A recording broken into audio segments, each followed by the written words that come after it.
Olha só, eu tenho que dar alguns avisos para vocês, mas será rápido.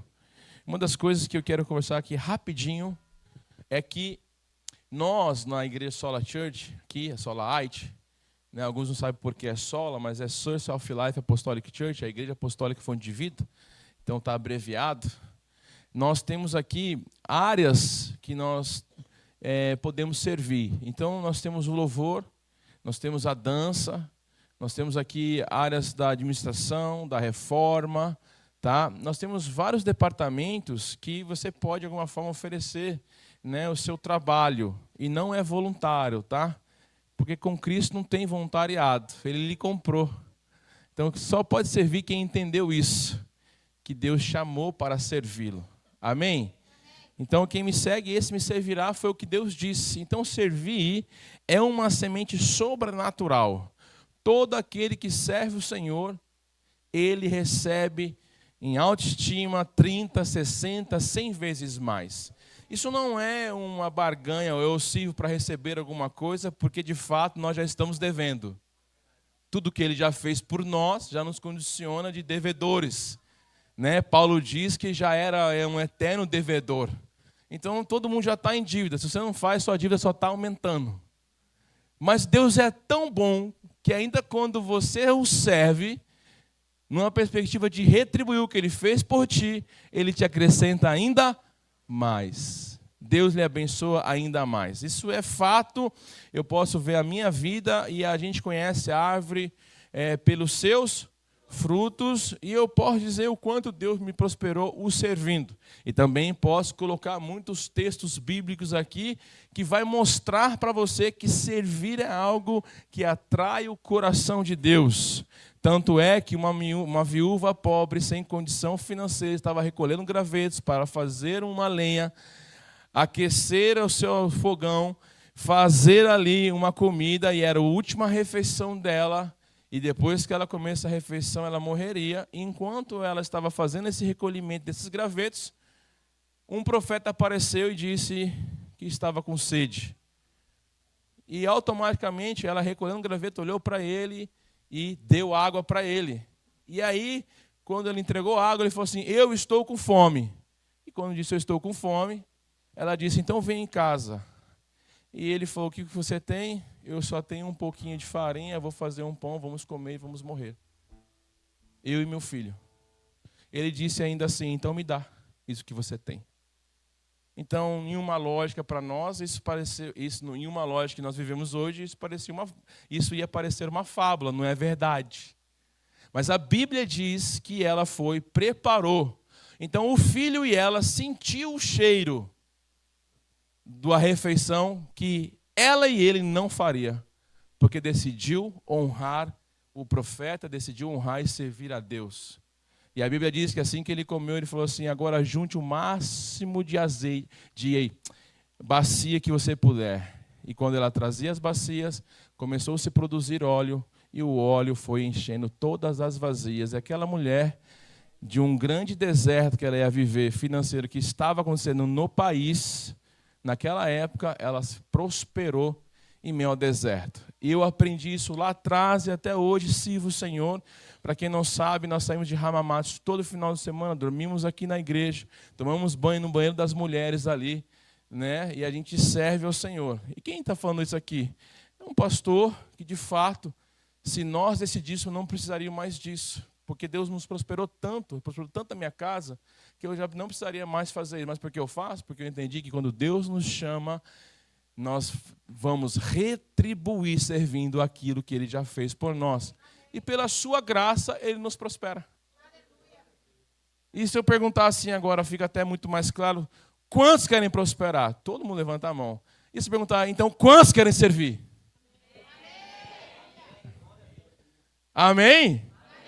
Pastor, onde eu posso iniciar, então, servir na igreja? Fica até o final e pega uma vassoura. Já começou. Amém ou não amém? Porque esse chão aspirado que você está confortável, de manhã, às 7 horas, tinha uns 2 irmãos aspirando. Então, eu entendo que a maioria é servido pela minoria. Eu entendo isso. Porque se nós invertêssemos isso, a igreja já tinha conquistado todos os países. Nós precisamos ter essa consciência. Então, nós precisamos de pessoas aqui que me procuram. E por que me despertou isso? Porque ontem uma jovem me procurou. Ela tem, o quê? 2 cultos que ela veio. A filha da Flávia. E falou assim, eu quero dançar. Eu falei, você quer dançar? E ela falou assim, quanto tempo eu preciso estar na igreja para dançar? Eu falei, 5 anos. Ela, 5 anos? E ficou assim, aquele ponto de interrogação, ela no desespero, acho que ela fez as contas, né? Eu falei, não. Falei, você pode dançar. Vamos fazer o seguinte, você vem para ver o ensaio, como que funciona, tal. E passei algumas coisinhas para ela. Então, eu achei incrível isso. Isso falou muito comigo. Será que a gente tem demonstrado claramente que nós temos aqui várias áreas para nós oferecermos o nosso serviço? Por exemplo, talvez você não viu, mas o seu Cláudio foi lá e fez todo o acabamento dos nossos vidros ali da escola de líderes. Ficou bem bonito, branquinho assim. Então, tudo que está acontecendo aqui que você está vendo, luz, som, os meninos já estavam ensaiando desde as 7 da manhã, estão aqui já trabalhando para que você tenha o maior nível de tratamento e conforto. E quando você chega, eles estão assim, ó, oi, shalom, tem gente que nem sabe o que é isso, né? Então, o que eu quero falar com essa conversa aqui é que nos procure para você ver quais são os departamentos que nós temos para servir, né? Tem o estacionamento, tem o pessoal da introdução. Quem aqui já foi muito bem recebido ali na porta da igreja? Vamos lá, quem recebeu assim, chegou, nossa, que tratamento diferente na porta da igreja. Olha quanta gente. Teve gente que falou assim para mim, pastor, eu fiquei na igreja porque eu fui recebido tão bem. Quem aqui recebeu uma garrafinha de água com a nossa lembrancinha quando chegou a primeira vez na igreja? Acho que tinha até chocolate. Ah, ganhei vocês pela barriga, né? Mas essa é a verdade. Foi ideia dos próprios irmãos para a gente tratar vocês na maior estima, porque é assim que o Pai nos trata. O Pai nos trata com excelência. E sabe qual é a dificuldade do povo? Entender que Deus é excelente. Que Deus ele enfeita portais espirituais, portais da Nova Jerusalém com diamante, com pedras preciosas. Eu fico até preocupado de chegar no céu, alguém está lá com o dente no chão, querendo arrancar uma pepita de ouro. Então, né? Os céus são ouro. O nosso Deus é um Deus excelente. Ele é tão excelente que gerou você, meu irmão. Mas você não acreditou, você não entendeu, não. Ele é tão excelente que criou você, meu irmão. Olha esse coração que bate. Eu só quero terminar dizendo o seguinte. Eu estava conversando com uma pessoa, o apóstolo William, que está aqui com a gente. E ele disse que ele fez uma cirurgia no coração. Aí eu falei, foi? Eu falei, ele foi. O médico introduziu na artéria dele pela perna uma câmera e um laser. Foi até o coração dele, porque ele tinha arritmia, e causou com o laser 36 queimaduras. Queimou o coração dele por dentro. Em pontos dos nervos, para quê? Para alinhar o coração dele. E ele está fazendo meu cabelo e minha barba, e eu estou ouvindo isso. E eu fiquei imaginando, eu tenho um negócio em mim, que imagina o negócio entrar lá no coração e começar a queimar teu coração por dentro. Mas na hora Deus falou comigo. Quando Deus começa a queimar o teu coração começa a bater direito.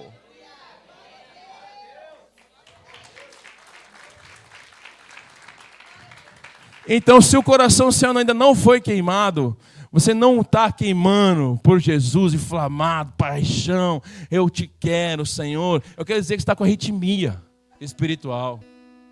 Deus precisa entrar. Só que é uma cirurgia fácil. Tu não vai gostar de introduzir na sua artéria um cano, meu amigo. Uma câmera, um laser. E o coração ainda funcionando. E enquanto funcionava, recebendo ali a cirurgia. Então Deus quer trabalhar no teu coração assim, quando está funcionando. É assim que Deus quer trabalhar na sua vida. Então servir, eu quero dizer que é queimar o coração.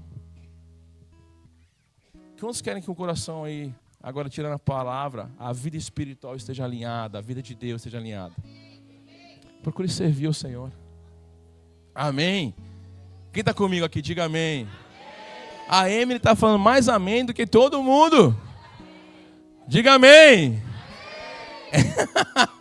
Eu amo essas crianças, glória a Deus. E essa manhã tão maravilhosa, da graça maravilhosa, Jesus, nós estamos com a presença do nosso pastor, né? O apóstolo William. Na verdade, ele é um pastor, tem um título de apóstolo, tem atitude de apóstolo, mas trata a gente como um pastor. E eu ando com ele, como sempre fala a igreja, eu honro, porque a Bíblia diz, eu marquei um texto, apóstolo, aqui, 1 Tessalonicenses 5,12. Irmãos, pedimos que reconheça os que trabalham, isso é muito forte, arduamente entre vocês, que os lideram no Senhor e os aconselham. Tenham em vós mais alta estima. Deixa eu ler todo o versículo aqui, porque eu quero expandir esse versículo um pouquinho mais à frente.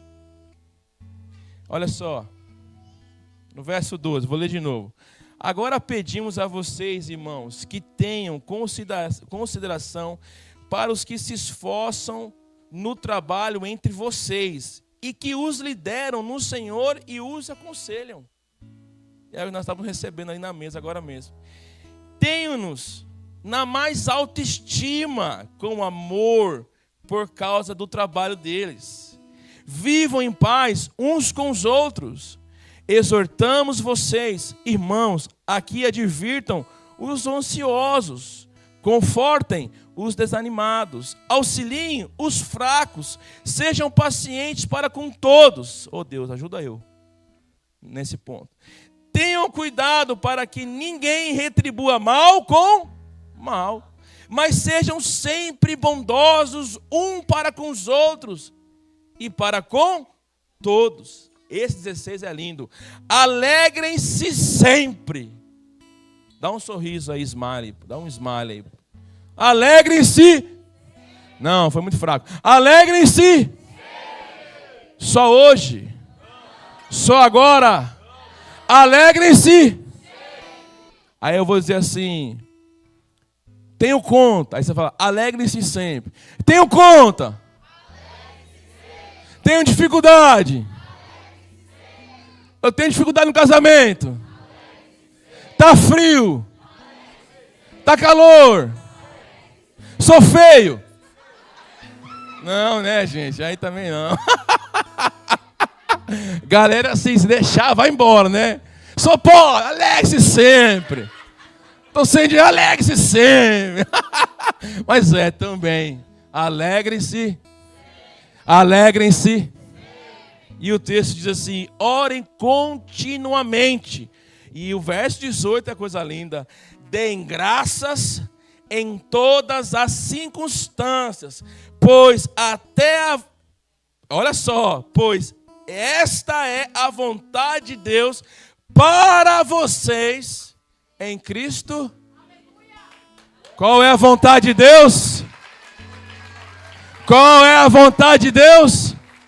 Então, meu irmão, se tu entrou aqui chupando limão, com a cara de azedo, ninguém tem nada a ver com isso. Você entrou no ambiente da alegria. Você entrou no ambiente que aqueles que se alegram sempre. Eu vou dizer, o Guilherme disse para mim que a igreja é terapia. Eu falei, a terapia? Eu falei, terapia, pastor. Eu fico assim, eu sem pensar em nada. Não foi o Guilherme que falou? Ele nem está ouvindo, ele está com o fone no ouvido lá. E aí o que acontece? Eu parei, eu pensei e falei assim, olha, eu tenho o psicanalista e não sabia, minha igreja. Porque quando eu estou aqui, eu me alegro, eu se divido. Quem estava aqui ontem viu, eu vi um óculos tão estranho do menino, estava pregando, botei o óculos, botei o boné para trás. Gente, a alegria do Senhor. E essa é a vontade de Deus. Qual é a vontade de Deus? Que nós tenhamos os que nos aconselham numa maior alta estima. Então tem gente que tem dificuldade de honrar líder, honrar irmãos da igreja. E eu quero dizer o seguinte, o líder de célula, gente,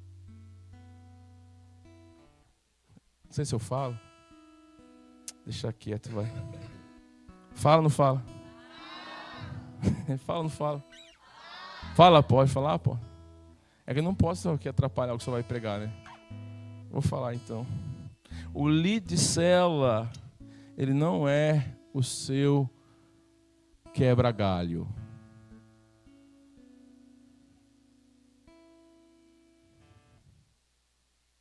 Já rimou?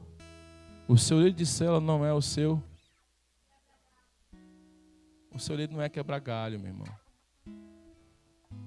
Não é quebra-galho. Ele tem uma cobrança da maior alta responsabilidade de oração. Ele é cobrado no caráter.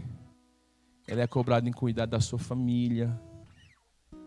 Eu quero lembrar os irmãos que qualquer um aqui que aconselha, como está escrito aqui no texto, que se esforçam no trabalho entre vocês e que lideram no Senhor e os aconselham, os que lideram, eles aqui nesse texto, Jesus quer que você trate eles na maior autoestima.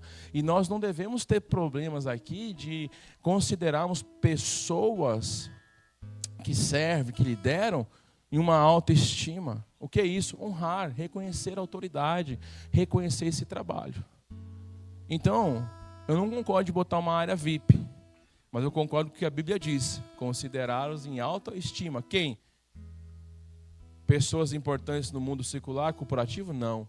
Pessoas que servem na casa do Senhor. Então, apóstolo, nosso esforço aqui é considerar, pastor, meu pastor, nosso pastor, o Senhor numa alta estima. A gente procura fazer o melhor café. E hoje estou falando ali que tomou uma batida de abacate, lembrou da infância, é uma alegria para o nosso coração, porque a gente sabe que o Senhor está se sentindo no mais alta estima. E a Bíblia diz que o Senhor nosso Deus nos daria pastores segundo o seu coração. Não disse que era perfeito. Disse. O que Deus disse no texto? Segundo o seu coração. E um homem que teme a Deus é um homem segundo o coração. E eu conheço o meu pastor, meu apóstolo, nosso, nesse entendimento. Um homem que teme a Deus. E nós queremos o que hoje, meu AP? Sentar e ouvir. Eu como pastor, coisa boa! Ontem eu dormi até mais cedo, não estudei tanto porque eu poderia dormir, porque não era eu que ia pregar. Porque só quem prega sabe o desafio. Então, antes de chamar o apóstolo William, eu quero liberar as crianças, que aqui, meu irmão, não falta. Nós temos vários bebês, nenê, olha isso, olha os pais levantando, gente. Olha os pais levantando, as cadeiras vão ficando vazias. Aqui é o seguinte, a média é...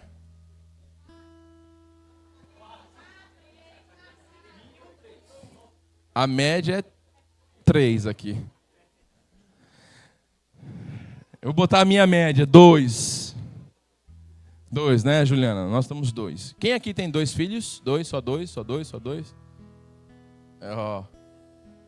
Quem tem 3? É, meu irmão, trabalha mais. Quem tem 4? Quem tem 5? Eu conheço uma irmã que tem 5. Lá em Kikugawa. 7. O meu irmão, ele tem 6. Da minha mulher. 6. É bastante filho, né? Imagina o final de ano, como é que fica o negócio. Eu queria ter 6, mas minha esposa falou que não dá, não. Então ficou com 2 mesmo. Amém? Eu queria pedir a esses irmãos aqui, ó, que veste a cadeira da frente, se não tiver ninguém. Falou levar, né? Na nossa salinha, gente, a gente procura lá, nas crianças que têm um pouco de entendimento, ensinar alguns princípios para eles. Então eles vão pintar, né? Agora os bebês não tem jeito, né, gente? É fralda, cocô e mamar, né? E a gente chama a mãe às vezes. Olha só, gente, aqui parece assim um estacionamento de carros importados nessa igreja. O que mais tem nessa igreja, gente, é carrinho de bebê. Quando vocês vão embora, fica tudo estacionado aí, ó, os Lamborghini, né? Os carros. Ué, sabe isso aí? Isso aí é carruagem de profeta, filho. Isso aí vale mais que Ferrari e Lamborghini. Todas as mães voltaram. Amém? Glória a Deus. Quantos querem receber uma palavra de Deus? Vamos fazer uma pergunta melhor. Quantos vieram ouvir a Deus? Através da palavra. Adolescentes, deem o melhor. Aqui, ó. Essa fileira aqui, ó. Ei, Brenda. Brenda, aqui, ó, essa fileira aqui, ó. Dá o melhor aí que eu vou ler todos esses sermões aí, viu? Fechou?